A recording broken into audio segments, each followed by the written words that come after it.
Pemirsa, Anda kembali lagi bersama kami dalam episode baru atau terbaruan On One kali ini dan bersama saya Fani Imaniar. Dan dalam 2 pekan ini kita tahu bahwa ada suatu kasus, ya katakanlah 3 pekan belakangan lebih tepatnya, yang cukup mengundang perhatian dari publik.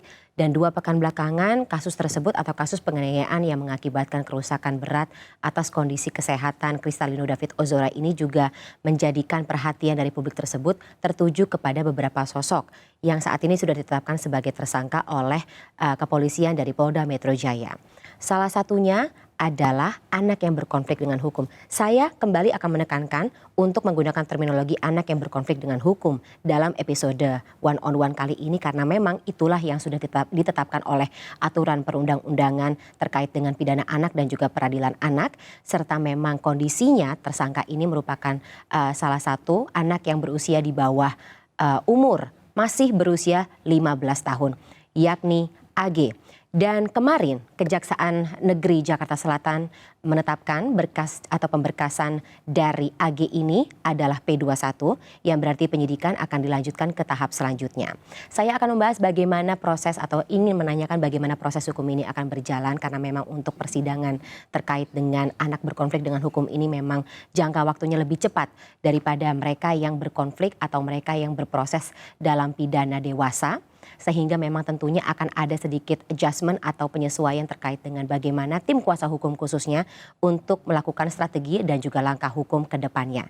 Sudah bergabung bersama saya dalam episode One on One kali ini kuasa hukum dari AG yakni Bang Atta Todung Alo. Selamat sore, selamat malam lebih tepat ya Bang Atta ya. Selamat malam Mbak. Baik.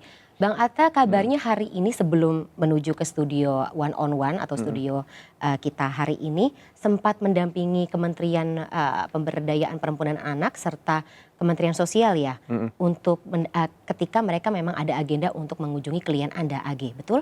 Mengunjungi keluarga lebih tepatnya. Kami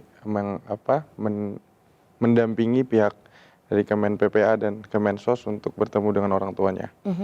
Untuk meneliti dan melihat situasi keluarga sebenarnya karena di persidangan anak ini nanti hasil penelitian dari psikolog dari dan Kementerian Sosial jadi salah satu pertimbangan penting dalam proses persidangan. Jadi ketika memang dari negara mau hadir lewat Kemensos untuk meneliti, kami harus hadir juga di sana, Mbak. Gitu. So far seperti apa atau jalannya dari agenda atau jalannya pertemuan hari ini?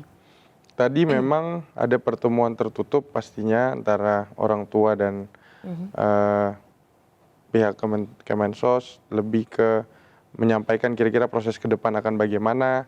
Terus kunjungan ini memang karena anak AG ini sekarang sedang dititipkan di penitipan yang memang di bawah Kementerian Negara, Kemensos lebih tepatnya. Jadi mereka akan juga melaporkan kira-kira nanti perkembangan dan proses ke depannya gitu. Oke.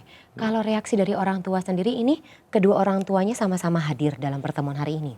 Iya, akhirnya karena di rumah dilakukan, jadi tadi ada ayahandanya yang sedang sakit tadi juga hadir dan ibunya juga ada di sana. Reaksi kedua orang tua bagaimana Bang Atta? Ini yang kami nanti sudah jelas Mbak, pasti tadi ada drama sedikit, ada sedih, nangis. Terpukul pastinya dengan kondisi ini dan kondisi melihat juga kondisi Ananda David pastinya. Karena memang orang tua dari anak AG ini juga kenal sama Ananda David pasti. Oh iya. Jadi mereka prihatin dengan kondisi ini kalau saya lihat dan beberapa kali pendampingan agak terhambat, makanya saya agak terlambat tadi Mbak. Karena memang ada berapa kali nangis dan lain-lain Mbak. Gitu. Tapi kalau sejauh ini lagi-lagi dari keluarga AG sendiri begitu ketika melihat bagaimana sampai dengan saat ini perkembangan kasus, kemudian juga tentunya perkembangan kondisi dari Ananda David sendiri begitu, ada keinginan untuk katakanlah menjenguk atau permintaan untuk bertemu dengan orang tua dari korban begitu? Jadi dari hari kedua Mbak, bahkan sebelum kami mendampingi jadi penasihat hukum, memang saya diberitahu oleh wali ibu dari anak AG ini karena bapaknya lagi tidak bisa keluar rumah, itu sudah sangat ingin mengunjungi di sana. Namun kondisi waktu itu mereka masih bingung, belum bisa berkomunikasi dengan pihak keluarga.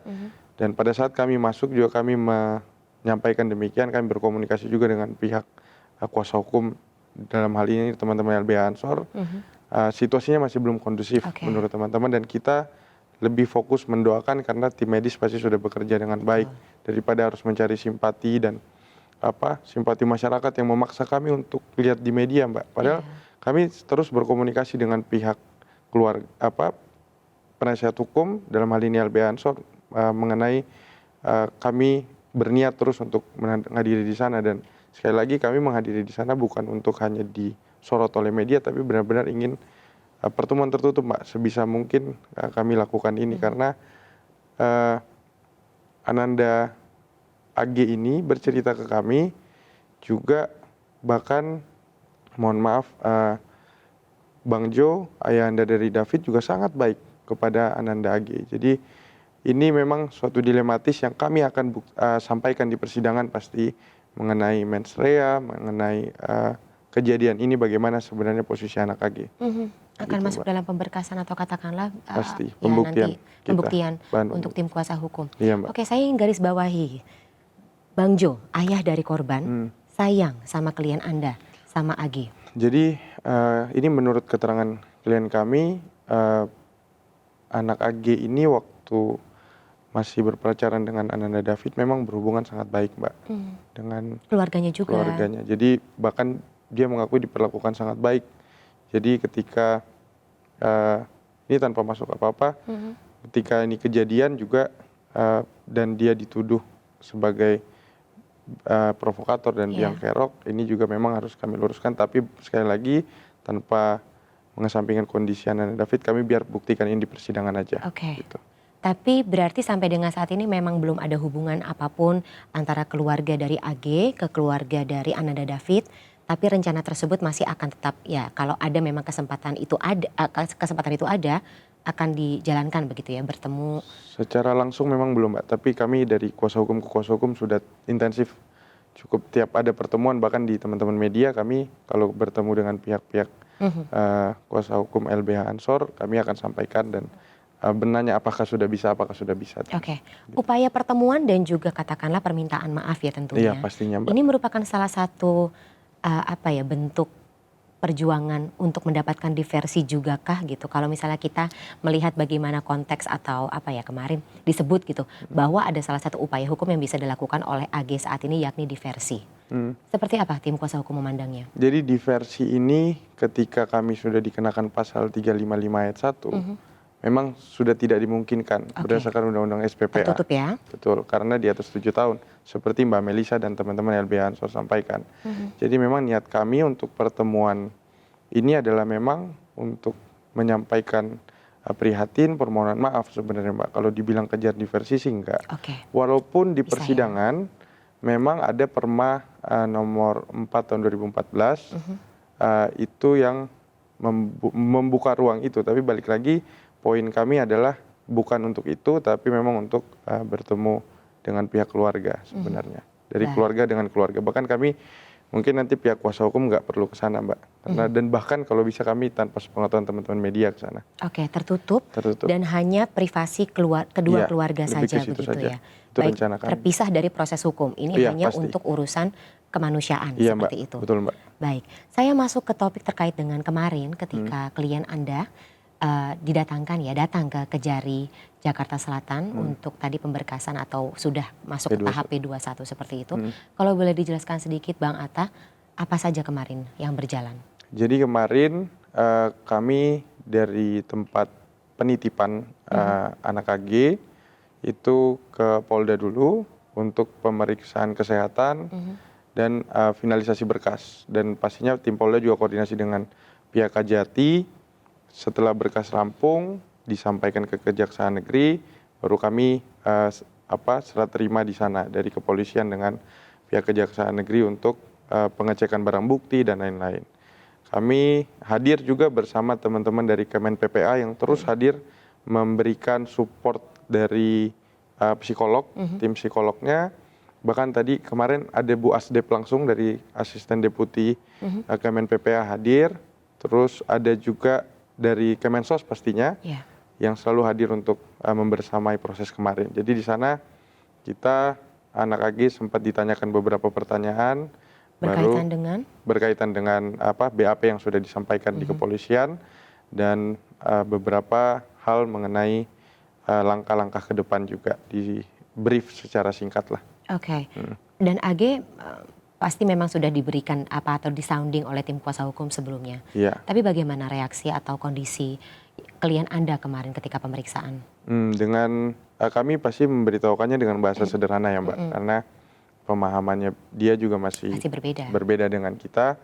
Tapi kemarin pada saat penyerahan memang ada beberapa kejadian yang kami juga cukup terenyuh, dan pihak kejaksaan juga kami sangat apresiasi karena memberikan ruang kepada anak AG untuk bisa menenangkan diri, karena kemarin diperlihatkan beberapa bukti, termasuk ada beberapa bukti yang membuat dia kan ada baju yang sedang dia pakai, termasuk tersangka M dan Ananda korban, dan itu ada pada saat melihat baju Ananda korban sempat dihentikan dulu proses konfirmasi alat bukti, karena tim kejaksaan juga melihat Ananda AG menangis di situ Mbak, gitu.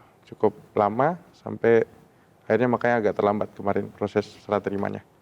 Menangis dalam kondisi yang tidak biasa, karena kan maksudnya kalau kondisi atau gestur menangis kan juga bisa diartikan berbeda-beda begitu ya Bang Atta. Kalau dari perspektif Anda dan mungkin juga asesmen yang dilakukan oleh Kementerian PPPA dan juga Kemensos, tangis atau reaksi yang dilakukan timbul dari AG kemarin itu bentuk apa? Saya bukan ahli di situ Mbak melihatnya. Cuma ketika tim kejaksaan juga melihat ini sebagai bentuk yang manusiawi ya. Saya nggak mau. Jadi muncul nih alat bukti ditunjukkan, diperlihatkan, terus akhirnya dia responnya secara mendadak. Dan ini pertama kali saya lihat dia nangis di depan saya Mbak. Sebelumnya tidak? Sebelumnya dia masih agak diam, murung gitu-gitu, dan dia baru terbuka dengan psikolog pastinya. Karena di tim kami memang ada yang perempuan juga, mungkin dia lebih terbuka ke tim perempuan gitu. Dan psikolognya juga perempuan, dan dari Kemensos juga perempuan.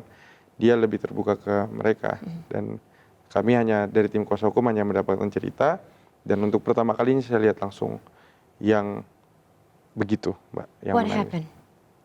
Nanti kami sampaikan di persidangan aja Mbak. Tapi tidak biasa?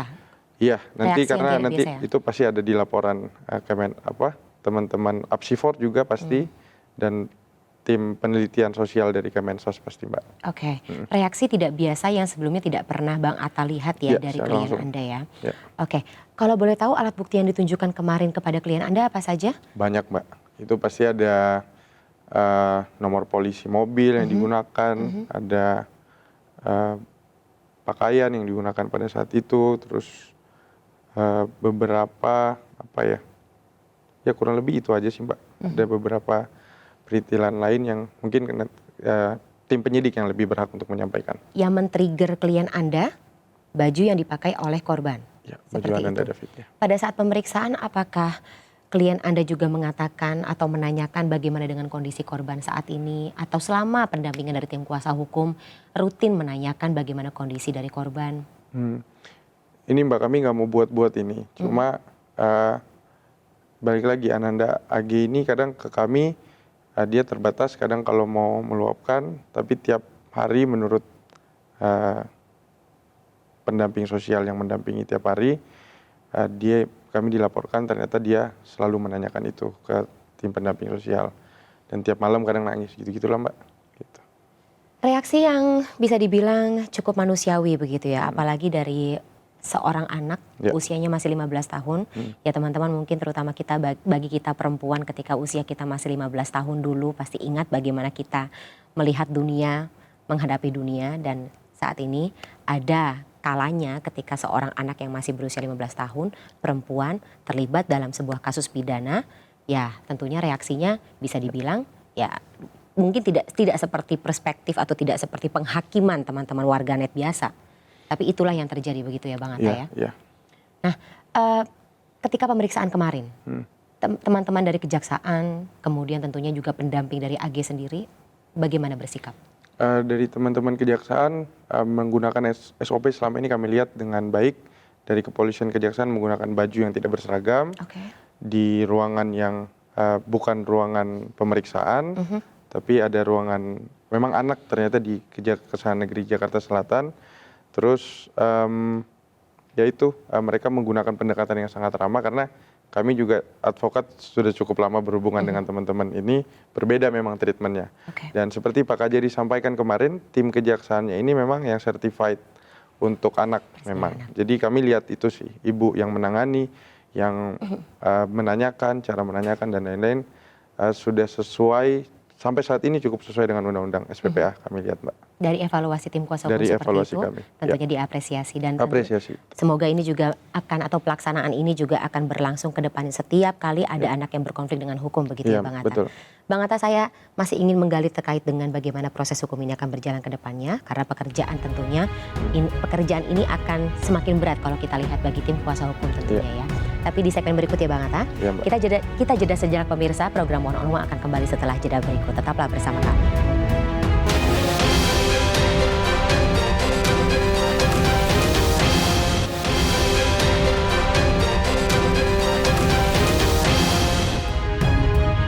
Terima kasih pemirsa, Anda masih bersama kami dalam One on One dan masih bersama saya Fani Imaniar, narasumber yang sudah hadir dalam program One on One episode kali ini, kuasa hukum dari AG Mang Atta. Bang Atta, saya penasaran dengan bagaimana tanggapan Anda ya. Di segmen ini kita akan gali sedikit terkait dengan proses hukum yang sudah berjalan sampai dengan sejauh ini gitu. Ketika Polda Metro Jaya, kepolisian menetapkan sampai dengan saat ini sih baru 3 ya. MDS, SL, Shane Lucas, dan juga klien Anda, AG. Apakah menurut Anda cukup kalau kita melihat cerita yang beredar begitu, terus kemudian juga kesaksian dari beberapa orang, ada kecurigaan atau beberapa pengamat hukum mengatakan kayaknya masih perlu nih ada yang ditetapkan sebagai tersangka. Bagaimana menurut Anda? Kami melihat tim penyidik sampai saat ini cukup bekerja dengan baik, koordinasi dari Polda, Polres, bahkan ke Polsek kemarin juga cukup baik, makanya kami mengapresiasi tetap walaupun ada beberapa catatan-catatan baik dari kami, kami percaya ketika penyidik mendalami ini dengan baik juga pasti akan ada pengembangan-pengembangan. Untuk pihak-pihak yang lain perlu ditarik, kami yakin penyidik pasti sudah punya penilaian yang cukup objektif, tapi kami serahkan semuanya ke penyidik Mbak, karena kami sudah menyampaikan yang beberapa kali di media mungkin sesuai dengan yang disampaikan oleh klien kami dan kami juga sudah lihat di alat buktinya gitu. Oke, kan kemarin juga sempat ramai begitu Bang Atta, pernyataan dari kuasa hukum APA yang tiba-tiba ya muncul ke permukaan dan waktu itu menuntut Mario Dandi atas tuduhan pencemaran nama baik, kesaksian yang disampaikan oleh Mario Dandi dalam BAP. Sempat dikonfrontir juga nggak ke klien Anda AG gitu, peran APA ini siapa? Soalnya lagi-lagi ceritanya jadi simpang siur satu sama lain begitu. Dikonfrontirkah ke klien Anda sosok APA ini siapa? Karena sebab dikatakan dia yang pertama kali membisikkan terkait dengan hubungan klien Anda dengan korban David Ozora. Alih-alih yang dilihat oleh publik klien Anda yang sebagai pembisik. Iya betul Mbak. Jadi di pendampingan kami di BAP kedua, setelah dari Polres beralih ke Polsek beralih ke Polres, kami memang sudah melihat ada nama APA ini. Tapi dari awal? Iya, kami sudah sampaikan. Tapi balik lagi kami waktu itu melihat ada ternyata di pihaknya Mario Dandi juga udah menyampaikan yang sama. Dan ternyata pada saat 2 hari apa sehari setelahnya Pak Kapolres sudah menyampaikan bahwa ada pihak juga yang menyampaikan berita tentang hal tersebut kepada Mario Dandi, yaitu saudari itu APA tadi. Tapi kami nggak mau komentarin lebih lanjut Mbak, karena intinya penyidik sudah memeriksa beliau dan sisa sekarang keputusan penyidik untuk menentukan apakah dia memang perlu ditarik dalam pertanggungjawaban dalam pidana ini apa tidak. Karena kami selama ini hanya menyampaikan bahwa memang keterlibatan APA ini adalah yang menjadi bukan trigger sih Mbak, pemberitahu bahwa ada kejadian yang melibatkan klien kami. Memberi informasi pertama? Iya, tapi untuk memang ini kan tindak pidananya penganiayaan Mbak ya. Mbak Fani juga anak hukum dulu, senior saya. Jadi pasti kita tahu Mbak, di konstruksi pasal 355 dan turunannya pasti juga objektivitas dari penyidik. Jadi penyidik kalau memang lihat itu sebagai motif, ya penyidik pasti akan memutuskan ada pihak tambahan. Tapi ketika mereka melihat tidak perlu ada motif, ya berarti sebaliknya. Tapi lagi-lagi ini juga akan dibuktikan di persidangan. Betul. Nah, kami beberapa kali menyampaikan di media adalah untuk memberikan informasi kepada masyarakat bahwa bukan dari klien kami yang menyampaikan hal tersebut pasti. Bukan yang seperti dituduhkan oleh warganet kalau klien Anda inilah yang biang kerok, yang provokator, begitu ya? Betul Mbak. Jadi kalau dibilang kami yang menyerang saksi APA, kami yakin sebenarnya tidak ya, karena kami diserang duluan, justru kami mengklarifikasi. Disenggol duluan. Kami memberi klarifikasi pasti dengan porsinya. Ya. Baik. Tapi klien Anda kenal dengan sosok APA ini? Sama adiknya kenal, dekat. Jadi kalau menurut anak AG, dia tahu. Kami selalu konsisten sampaikan bahwa anak AG tahu dengan saudari APA. Tapi balik lagi, dia lebih dekatnya dengan adiknya. Ya. Oke. Jadi APA yang berteman lebih dulu dengan Mario Dandi. Ya, kemudian Mario Dandi sempat berpacaran, kemudian Mario Dandi putus dan berpacaran dengan klien Anda, seperti itu. Oke, ya lagi-lagi motif yang memang biasanya terjadi di romansa masa muda atau romansa remaja seperti itu. Tapi ya sayang sekali memang akhirnya melahirkan sebuah kasus pidana. Iya, itu yang kita prihatin, Mbak. Oke. Tapi kalau misalnya untuk AG sendiri berarti tidak ada permintaan atau lagi-lagi apakah ini akan juga dibeberkan dalam persidangan terkait dengan perannya? Apakah ia terima begitu dengan segala tudingan dari warganet atau bagaimana seperti itu gitu, pasti akan diluruskan tentunya di persidangan. Balik lagi, peran kami adalah memang untuk mendampingi anak ini di proses penyidikan dan persidangan. Jadi ketika kami ditanyakan oleh teman-teman media, pasti kami sampaikan sesuai dengan porsinya, Mbak. Ketika kami dibilang menyebut nama-nama yang lain, kami menyebutkan inisial juga, tapi dengan perannya sebatas dengan yang disampaikan oleh klien kami dan alat buktinya. Balik lagi Mbak, di hukum itu kan ada 2, jadi pasti alat bukti minimal 2 untuk menjerat orang. Jadi kami sudah sampaikan bukan hanya statement dari klien kami, tapi ada bukti chat juga yang menyebut nama itu. Jadi kami nggak ngasal lah Mbak istilahnya. Oke, berarti bukti-bukti chat ini termasuk yang katanya juga kita lagi-lagi dengarkan dari pernyataan warganet gitu. Ada bukti chat yang sempat dihapus atau disuruh hapus oleh Mario Dandi terhadap klien Anda begitu? Iya, itu jelas sih Mbak. Makanya kami nggak mau bilang ini detail di sini. Tapi itu justru bukti kuat kami untuk di persidangan bahwa memang ada relasi kuasa dari tersangka M kepada klien kami pasti. Apa yang membuat Anda yakin kalau Amanda lah atau APA, kita sebutnya APA saja ya. Apa yang membuat Anda yakin APA lah yang harusnya bertanggung jawab gitu, yang menjadi pemberi informasi pertama. Ini ada kesaksian dari siapa atau alat bukti apa yang menguatkan? Ini Mbak, ini juga kita harus luruskan. Ini teman-teman media yang mungkin mensalah persepsikan bertanggung jawab sebenarnya tetap tersangka Mario menurut saya. Oke, pelaku utama. Iya, karena balik lagi media menindaklanjuti informasi dari saksi APA, informasinya memang benar menurut klien kami. Jadi dia keputusannya memang dari tersangka M. Ketika dia mau mengolah informasi itu, memvalidasi informasi itu, ya memang di tersangka M. Jadi kalau kami bilang kami menuduh saksi APA, ya harusnya tidak ya bahasanya begitu. Tapi kami memberitahukan bahwa saksi APA yang menginformasikan kejadian tersebut. Jadi gitu, diksi menuding itulah yang harus diganti. Iya, Mbak. Memang memberikan informasi sesuai dengan apa yang klien Anda sampaikan. Betul. Begitu. Oke, balik lagi ke kondisi klien Anda, Bang Atta. Sehat? Saat ini? Sehat saat ini. Tapi ada kejadian lucu Mbak, karena dia anak-anak ya. Kan tiap BAP itu kita pasti setelah ditanyakan sama penyidik disuruh cek. Bahkan ke anak ketika dia sudah bisa membacakan. Di BAP itu kan selalu ada template apakah Anda sehat secara rohani dan jasmani. Ananda klien kami di 3 pemeriksaan sebelumnya biasa aja. Ya saya sehat jasmani dan rohani. Tapi di BAP terakhir Kapan itu? tanggal 8 kalau nggak salah, apa tanggal 14 saya lupa. Ada di salah satu BAP dia bilang, saya sehat jasmani tapi kurang sehat rohani. Gitu, karena dia mungkin lagi drop gitu-gitu. Oke, Dan jujur ya. iya, terus kami tanya ke penyidik, karena saya juga baru menemukan, Mbak.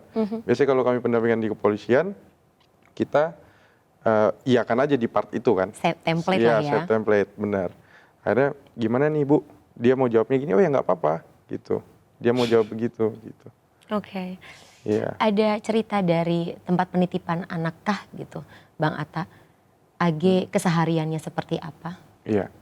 Jadi di tempat penitipan ini kami selalu tiap hari mengecek dan bahkan diinfokan progresnya ketika ada masalah dan lain-lain.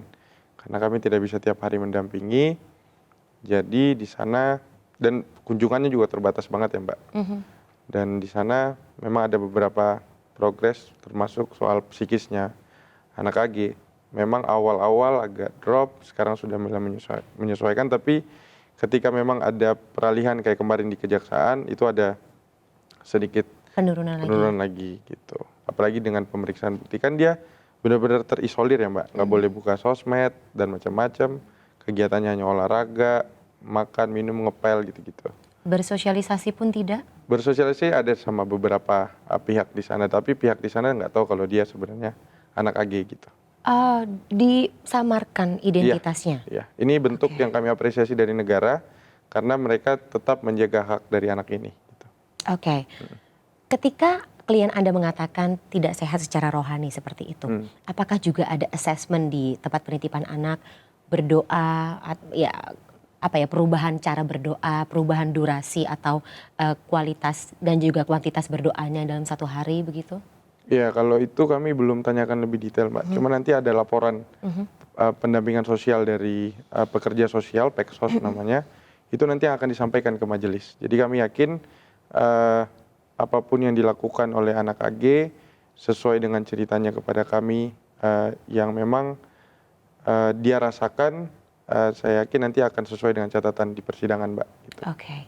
Kalau kita bicara mengenai kondisi psikologis ya dan juga rohani yang menurun seperti itu Bang Atta. Ya. Kita cuma butuh biasanya sih manusia gitu karena manusia kan Betul. makhluk sosial ya. Selain berdoa kepada Tuhan, kita juga butuh support dari orang-orang terdekat. Oh iya. Bagaimana bentuk dukungan dari lingkaran terdekat AG ya tadi, orang tuanya, keluarga, kakak atau teman-temannya mungkin? Kalau teman-teman kami lihat bahkan kami mencoba untuk membatasi dulu walaupun memang ada yang berhubungan dengan via orang tuanya. Tapi karena anak AG ini masih kita harus jaga psikisnya dan kami konsultasi juga ke psikolog sih apakah ini udah boleh berinteraksi sama teman-teman kalau ada waktu kunjungan resmi. Sampai saat ini belum ada. Jadi pihak keluarga saja dan keluarga beberapa kali memberikan gestur mengirimkan makanan, terus pakaian baru gitu-gitu.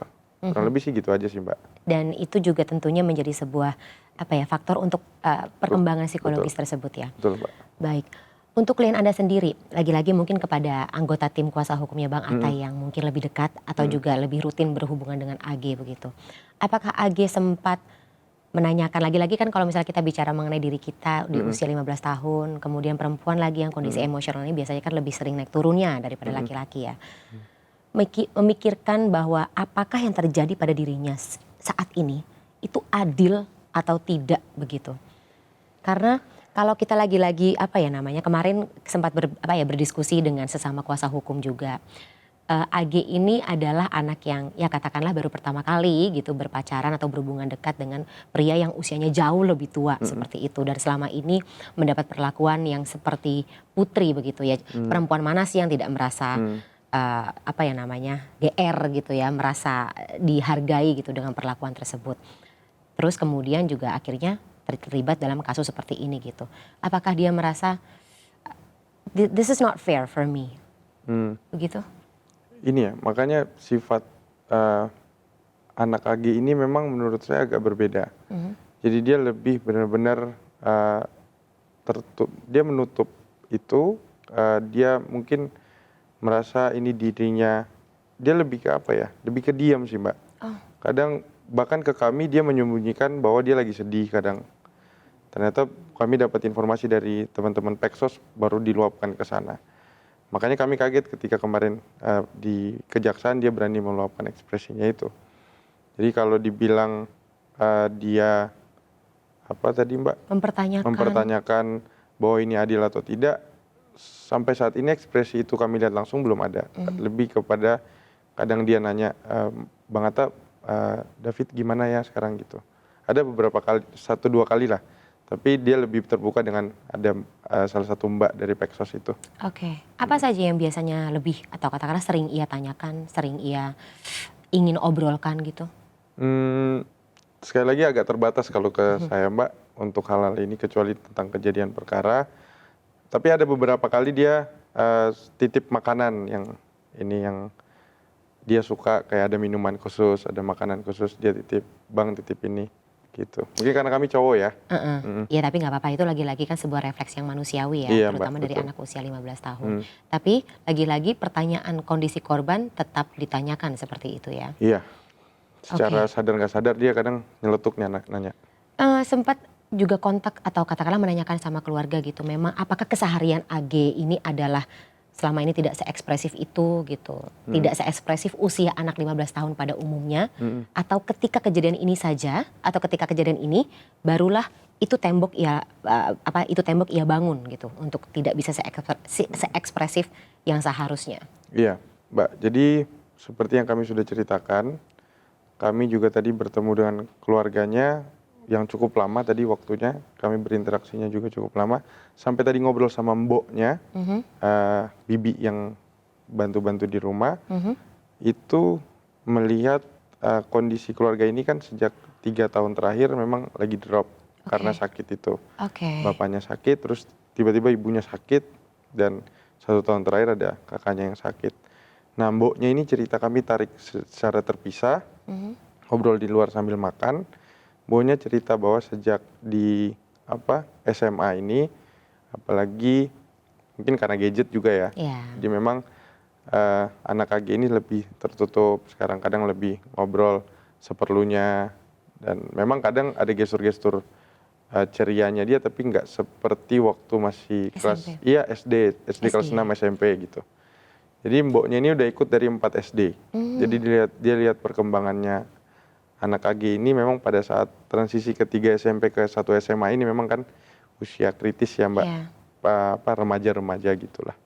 Dan karena bukan kehilangan ya, durasi atau kuantitas dan juga kualitas bertemu atau didampingi oleh orang tuanya berkurang sekali begitu ya. Karena memang fokus ke kesehatan kan. Ayahnya juga mobilitasnya sudah sangat terbatas. Jadi kami aja pas kaget dia mau keluar kamar karena mungkin selama ini kan kami belum ketemu fisik sama bapaknya. Tadi keluar kamar kami agak kaget dengan Pak Joko tadi namanya. Kondisi ayah AG? Kondisi AG tadi pakai tongkat yang kayak anak orang stroke gitu Mbak. Kalau ibunya? Kondisi kesehatannya? Ibunya sekarang sudah mulai bisa berbicara kepada kami. Karena dulu tiap ngomong dikit langsung nangis gitu. Sakit juga kabarnya ya? Iya, kanker paru. Kanker paru-paru? Ya. Stadium berapa kalau boleh tahu? Itu yang saya belum bisa pastikan Pak. Berarti dua-duanya tidak berada dalam kondisi yang Ya. prima begitu untuk mendampingi anak dengan usia kritis seperti AG ya? Iya, betul. Baik, kita gali lebih lanjut ya di segmen berikutnya ya Bang Atta. Tetaplah bersama kami pemirsa, One on One akan kembali sesaat lagi.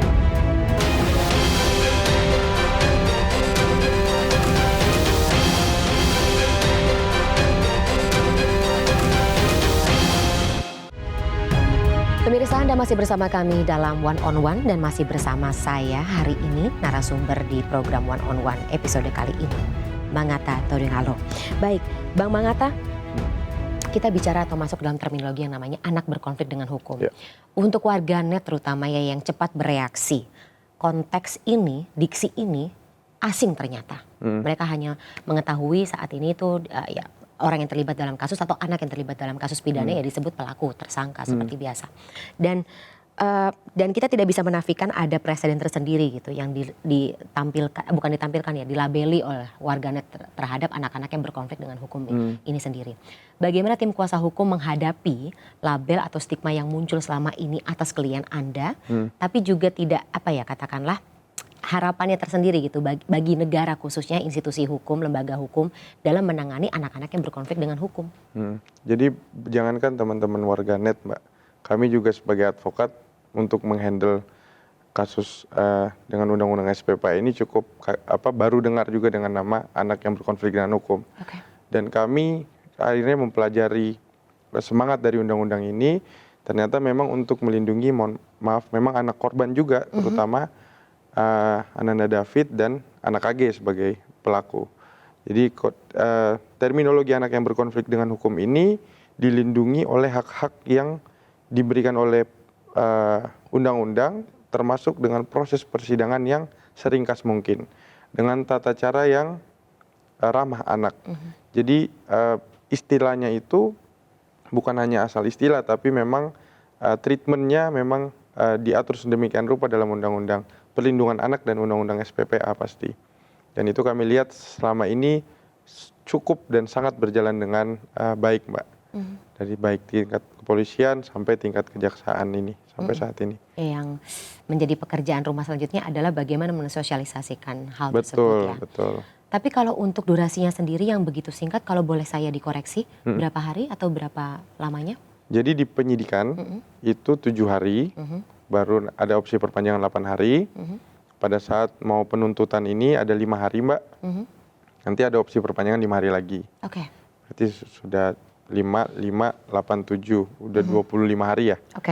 Nah nanti di persidangan ada 25 hari lagi Mbak, tapi masa penahanan pertama itu 10 hari. Jadi waktunya sangat singkat dibandingkan dengan kasus-kasus lain, pasti sangat berbeda Mbak ya. Karena treatment anak ini memperhatikan masa depan terutama. Walaupun dia sedang melakukan, ini secara umum ya, melakukan suatu kesalahan, dia masih dinilai bisa mengubah masa depannya. Karena anak-anak secara semangat undang-undang SPPA dan undang-undang perlindungan anak, bukan hanya dia yang bertanggung jawab, tapi ada lingkungan dan orang tua pasti sebenarnya. Berarti secara tidak langsung ya keluarga juga harus terlibat dalam proses pertanggungjawaban hukum ini. Betul, Mbak.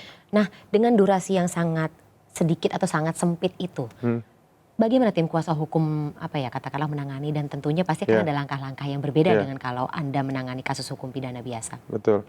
Kami kejar setoran Mbak. Jadi benar-benar berkas itu kami kejar sedemikian rupa. Biasanya kami kan nunggu BAP baru kami kerja untuk bikin draft eksepsi, bahkan nunggu dakwaan dulu draft eksepsinya. Ini kami sudah nerka-nerka dulu nih Mbak. Dakwaannya apa, pasalnya apa, kami sudah mulai menyusun eksepsi dan pledoinya bahkan. Jadi kami agak kerja, untung tim dari Badranaya Partnership kantor kami ada 8 orang yang ada di tim ini. Itu kita bekerja bersama 3 partner lain, kita benar-benar fokus di pemberkasan sekarang Mbak. Gitu. Termasuk juga menyanggupi undangan dari awak media yang pasti, banyak nanya begitu ya. Iya Mbak, benar. Baik.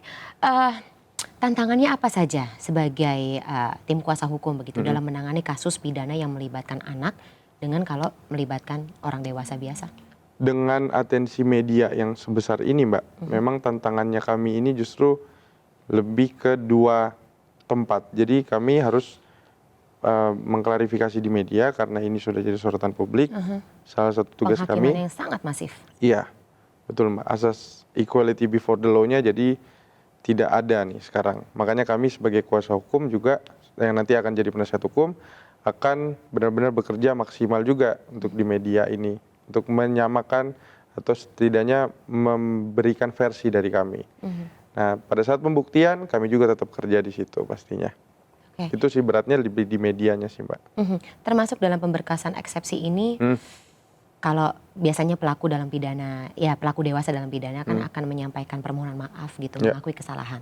Tapi kalau dari klien Anda, apakah akan memasukkan klausul itu, atau sampai dengan saat ini ya masih berpikiran ini tidak seharusnya terjadi, bukan aku yang memberikan informasi pertama? Iya, jadi anak AG ini bagaimanapun tetap merasa menyesal dan pasti bersalah Mbak. Ketika dia sempat melihat kondisi ini tuh sebagai kondisi yang membingungkan buat dia waktu itu di lokasi terutama. Dan akhirnya dia menyampaikan dia menyesal ketika tidak melakukan apa-apa pasti. Tapi itu balik lagi, analisis psikologisnya kami sudah percayakan kepada tim Apsifor, dan ada Kemen PPA yang bisa melihat ini secara objektif, apa kira-kira penyebab anak ini kenapa dia tidak bisa melakukan apa-apa waktu itu. Oke. Dan balik lagi, tanpa harus menunggu eksepsi, rasa permohonan maaf itu pasti sudah ada di anak AG, dan kami berulang kali di media juga kami sampaikan permohonan maaf dari keluarga, rasa prihatin. Dan kalau kami berkesempatan ngomong langsung, kami akan sampaikan pasti, Mbak, gitu. Kalau ada Tanpa harus kesempatan tunggu tersebut ya. persidangan. Ya, semoga kesempatan itu Ya, ada. amin. Ya, Amin. katakanlah kan yang namanya Tuhan maha membolak-balikkan hati manusia ya. Amin, Kalau amin, memang Mbak. niatnya baik, Ya, bisa terlaksana dengan lancar ya. Saya Iya, Mbak. doakan seperti itu. amin, Bapak nih. Tapi untuk AG sendiri, klien Anda, mengetahui bagaimana proses rekonstruksi kemarin dilakukan?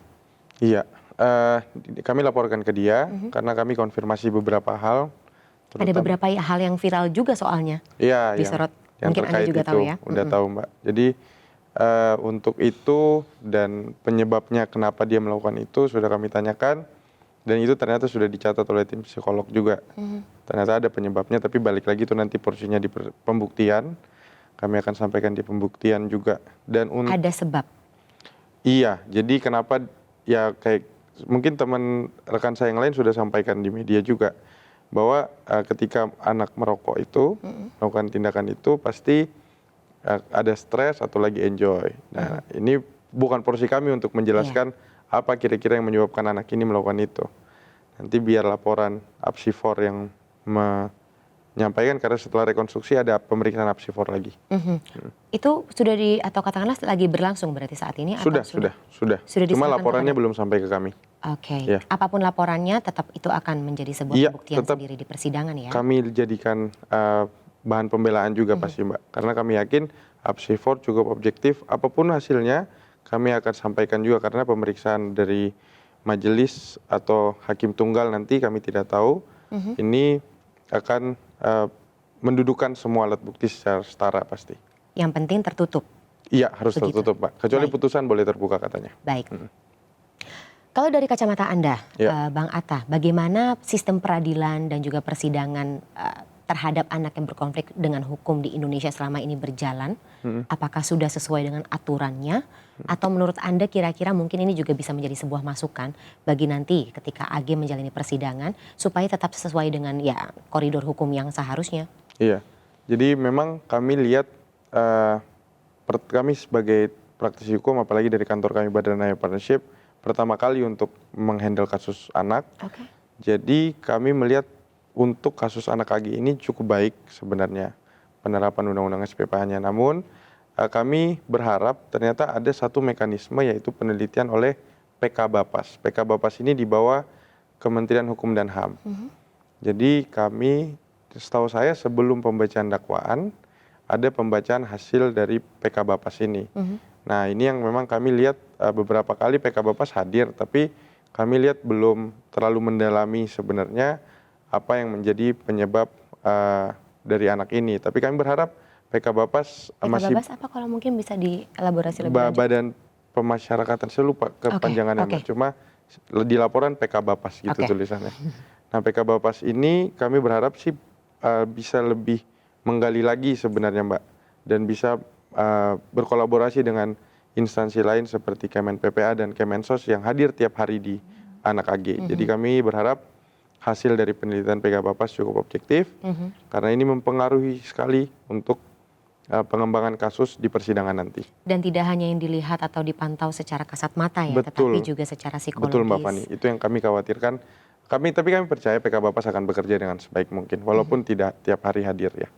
Ini juga menjadi salah satu masukan tentunya, karena Iya, kan betul. yang namanya anak berkonflik dengan hukum tidak hanya terjadi pada satu kasus ini saja, tetapi ditakutkan menjadi sebuah fenomena gunung es begitu. Iya, iya. Jadi lembaga atau institusi hukum yang menangani di 34 provinsi di Indonesia juga tersosialisasikan, teredukasi dengan sama begitu kan? Iya, Mbak, betul.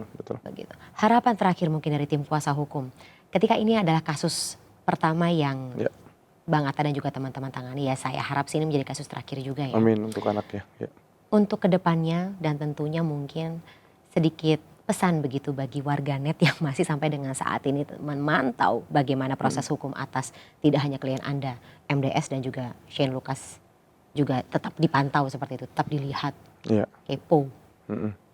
Harapan kami pertama, kami selalu mendoakan Ananda David mendapatkan progres yang luar biasa dalam penyembuhannya. Amin. Kami yakin tim dokter sudah bekerja dengan baik, doa-doa kita semua, bahkan doa dari warganet juga sangat membantu sampai saat ini. Kami yakin percaya semoga dengan kesembuhan Ananda David juga dapat membuka ruang bagi kami untuk bisa bersilaturahmi, karena kami juga mengerti pihak keluarga ingin fokus untuk kesembuhan Ananda David dulu. Dan biarlah kami diproses secara hukum, karena kami yakin persidangan nanti juga akan objektif dan apapun hasilnya kami akan hormati pastinya. Dan yang kedua, untuk teman-teman warganet, kita mari lihat proses persidangan ini dengan objektif nanti, karena tim dari kejaksaan, kepolisian sudah kerja sesuai dengan harapan dari teman-teman warganet pasti. Maka dari itu apapun hasil dari persidangan nanti, kami yakin semoga memenuhi rasa keadilan yang ada. Tapi izinkan kami bekerja sebaik mungkin untuk menegakkan hak-hak dari anak ini. Oke, tadi bicara mengenai harapan atau hukuman yang menunggu, ya katakanlah apapun vonis dari hakim yang menunggu untuk klien Anda. Apakah klien Anda juga sedikit kalau gitu Bang Atta ya, sebagai penutup, apakah klien Anda juga sudah disounding gitu? Ketika ada kemungkinan terburuk yang mungkin bisa jatuh atas dirinya, masa depannya akan seperti apa? Apakah dia sudah mempersiapkan diri? Iya, itu kami tidak bisa menyampaikan itu secara sendiri waktu itu, Mbak. Memang kami butuh psikolog dan teman-teman pekerja sosial, bahkan kami minta tolong untuk menyampaikan konsekuensi terburuk ini. Tapi anak AG sudah kami sampaikan, sudah dibantu oleh teman-teman lain untuk menyampaikan juga. Jadi semoga dia bisa terima dengan konsekuensi terburuk apapun. Tapi kami sebagai kuasa hukum dan penasihat hukum akan bekerja sebaik mungkin, karena bukti-buktinya sudah cukup jelas. Kami akan sampaikan nanti di persidangan, Mbak. Dan semoga majelis hakim bisa memutus dengan seobjektif mungkin yang tadi ya, memenuhi rasa keadilan sebaik-baiknya. Baik Bang Atta, sayang sekali karena durasinya sudah habis, dan saya tahu juga Bang Atta dan teman-teman juga masih ada agenda lagi-lagi karena ini pekerjaan yang harus diselesaikan secepat-cepatnya, sebaik-baiknya, dengan waktu yang sesempit-sempitnya. Kita harapkan agar semuanya bisa berjalan dengan aturannya dan juga ekspektasi dari tim kuasa hukum sendiri. Amin, amin, Mbak. Baik pemirsa, dan demikian berakhir perbincangan kami hari ini dalam program episode program One on One kali ini bersama dengan kuasa hukum dari AG. Saya Fani Imaniar. Terima kasih. Sampai jumpa. Kita ketemu lagi di program One on One berikutnya.